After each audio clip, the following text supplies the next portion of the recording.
संक्षिप्त महाभारत आदि पर्व। गरुड़ जी की उत्पत्ति।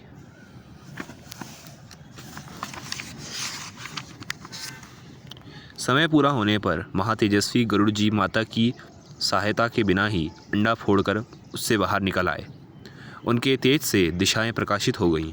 उनकी शक्ति, गति, दीप्ति और वृद्धि विलक्षण थी। नेत्र बिजली के समान पीले और शरीर अग्नि के समान तेजस्वी। वे जन्मते ही आकाश में बहुत ऊपर उड़ गए। उस समय वे ऐसे जान पड़ते थे मानो दूसरा बड़वानल ही हो। देवताओं ने समझा अग्निदेव ही इस रूप में बढ़ रहे हैं। उन्होंने विश्वरूप अग्नि की शरण में जाकर प्रणाम पूर्वक कहा, अग्निदेव, आप अपना शरीर मत बढ़ाइए। क्या आप हमें भस्म कर डालना चाहेंगे? देखिए, आपकी यह तेजोमयी मूर्ति हमारी ओर बढ़ती आ रही है। अग्निदेव ने कहा, देवगण, यह मेरी मूर्ति नहीं है। ये विंतानंदन परम तेजस्वी पक्षीराज गरुड़ जी हैं। इन्हीं को देखकर आप लोगों को भ्रम हुआ है। ये नागों के नाशक, देवताओं के हितैषी और असुरों के शत्रु हैं।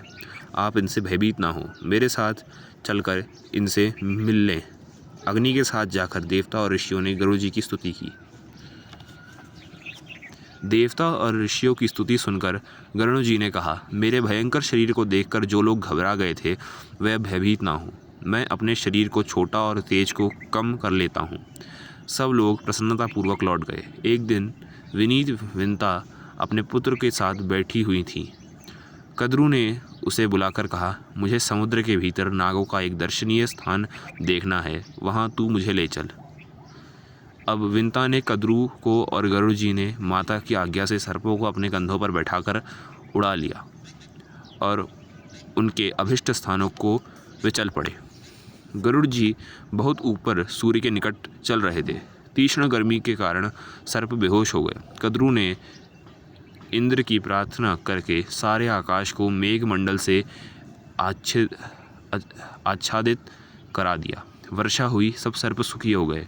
उन्होंने अभिष्ट स्थान पर पहुंचकर लवण सागर, मनोहर वन आदि देखा। यथेच्छ विहार किया और खूब खेल कूद कर गरुड़ से कहा, तुमने जो आकाश में उड़ते समय बहुत से सुंदर सुंदर द्वीप देखे होंगे, अब हमें और किसी द्वीप में ले चलो। गरुड़ कुछ चिंता में पड़ गए। उन्होंने सोच विचार कर अपनी माता से पूछा कि माँ, मुझे सर्पों की आज्ञा का पालन क्यों करना चाहिए?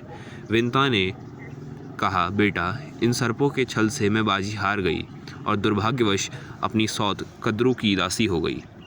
अपनी माता के दुख से गरुड़ भी बड़े दुखी हुए। उन्होंने सर्पों से कहा, सर्पगण, ठीक बताओ, मैं तुम्हें कौन सी वस्ती ला दूँ, किस बात का पता लगा दूँ, अथवा तुम लोगों का कौन सा उपकार कर दूँ जिससे मैं और मेरी माता दासत्व मुक्त हो जाएं। सर्पों ने कहा, गरुड़, यदि तुम अपने पराक्रम से हमारे लिए अमृत ला दो तो हम तुम्हें और तुम्हारी माता को दासत्व से मुक्त कर देंगे।